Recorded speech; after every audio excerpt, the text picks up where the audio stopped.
What I wanted to spend a couple minutes now talking about is just compressed air as a utility.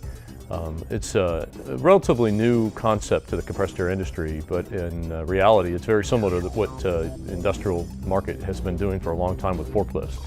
There's no need to actually own the compressed air equipment any longer. You can just use the compressed air to support your production, and what that does is it takes all of the local personnel away from maintaining or repairing the compressed air and lets them focus on actual profit generating production type activities. So it keeps their production equipment running, and then lets folks like us who are the compressed air experts focus on selecting the right equipment and ensuring that they have the right compressed air quality, which is water in the compressed air. It's also the pressure and the available flow when it's needed.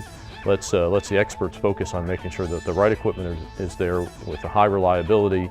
And then also what helps is that it aligns the actual operating cost with the fluctuations in an industrial business cycle.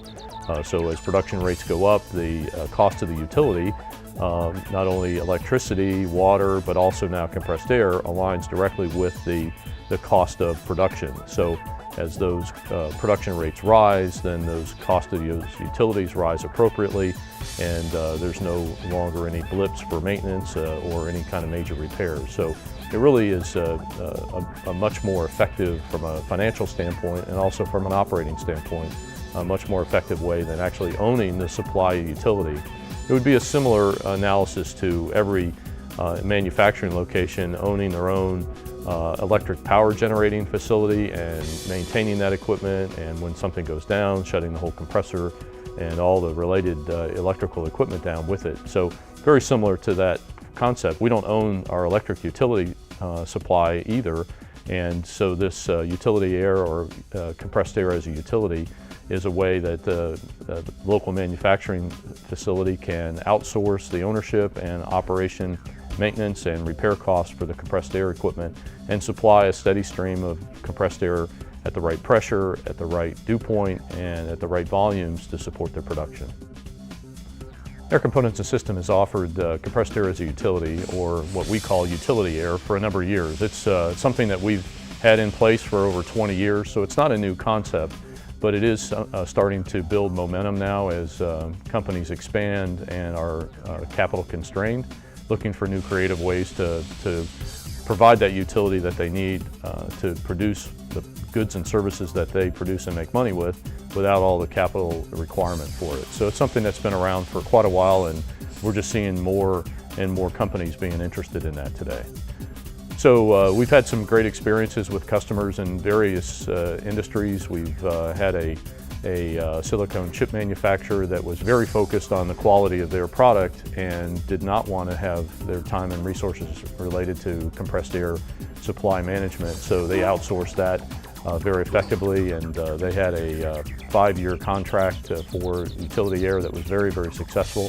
Shortly after the contract ended, they closed that facility and moved it to another area of the country. So there's another very successful example of this for a very precise investment casting company that, again, wanted to focus all their personnel and all their resources on the manufacturing of those investment casts, very precise components for the jet engine industry, and they wanted to have us take total responsibility for the compressed air system. That contract actually started and went through 5 years of first generation. The plant grew. We took all that equipment out and increased the size of the equipment, and they re-signed for an additional 5 years with all brand new equipment. So one of the things you may be thinking about now is, how do we get this kind of process started for your facility? So the process is that we would come in and do some data collection on your existing system, and also discuss air quality requirements with your production staff and engineering staff, so that we can then design the correct system. And it can be a combination of new equipment. We can also look at using your existing equipment to lower the cost. But the first step is to call us, have us come in and do an analysis of your existing system, and then we can do some preliminary proposals on what a utility air agreement would look like, from a reoccurring baseline capital cost as well as a reoccurring usage on a monthly basis. So call us and we can help get the process started.